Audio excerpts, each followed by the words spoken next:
मुंबादेवीमध्ये बेवारस bag सापडल्यामुळे खळबळ उडाली आहे। खतार गल्ली परिसरामध्ये ही बेवारस बॅग सापडली आहे। बॉम्ब शोधक पथक सध्या घटनास्थळी दाखल झालंय। मुंबादेवी परिसरामध्ये सुरक्षा वाढवलेली आहे। तर आपण ही थेट दृश्य पाहतोय। मुंबादेवीमध्ये बेवारस बॅग सापडल्यामुळे सध्या खळबळ उडाली आहे। खतार गल्ली परिसरामध्ये ही बेवारस बॅग सापडली आहे। सध्या बॉम्ब शोधक पथक त्या घटनास्थळी दाखल झालंय आणि तिथला तपास केला जातोय आणि या सगळ्याच्या पार्श्वभूमीवर मुंबादेवी परिसरामध्ये सुरक्षा वाढवलेली आहे। तर आपण हा परिसर पाहतोय। अतिशय वर्दळीचा असा हा परिसर असतो। खतार गल्ली परिसरामध्ये बेवारस बॅग सापडल्यामुळे सध्या तिकडे पोलीस तैनात करण्यात आलेले आहेत। बॉम्ब शोधक पथक सुद्धा दाखल झालंय आणि आता तपास केला जातोय। या संदर्भातला अधिकचा तपास सध्या सुरू आहे। ही थेट दृश्य आपण पाहतोय। तर ही बेवारस बॅग नेमकी कुणाची आहे या संदर्भात सध्या तपास केला जातोय आणि या बॅगेमध्ये काही आहे का संशयास्पद याही गोष्टींचा सध्या तपास केला जातोय आणि त्यासाठी खतार गल्ली परिसरामध्ये बॉम्ब शोधक पथक दाखल झालेलं आहे।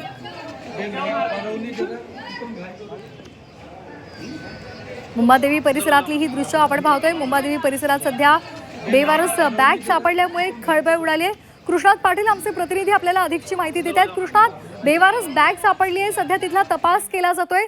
नेमकी किती वाजताची ही घटना आहे आणि सध्या कशा पद्धतीने तपास केला जातोय, काय अधिकचे अपडेट्स आहेत? साधारणतः एक अर्धा तासापूर्वीची ही घटना आहे। ज्या ठिकाणी या भुलेश्वर परिसरामध्ये बेवारस बॅग सापडल्यानंतर सर्व पोलीस यंत्रणा सतर्क झालेली आहे। बॉम्ब शोधक पथक हे दाखल झालेलं आहे आणि त्या बॅगमध्ये नेमकं संशयास्पद का आहे का याची तपासणी केली जात आहे। कारण कुठल्याही प्रकारचं धोका जो आहे तो पत्करला जात नाहीये।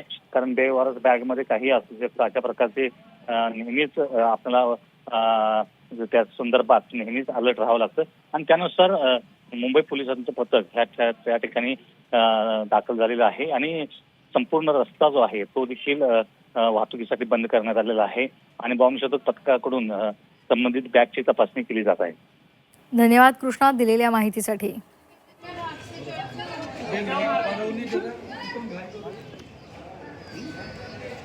अंदर हो जाओ ना।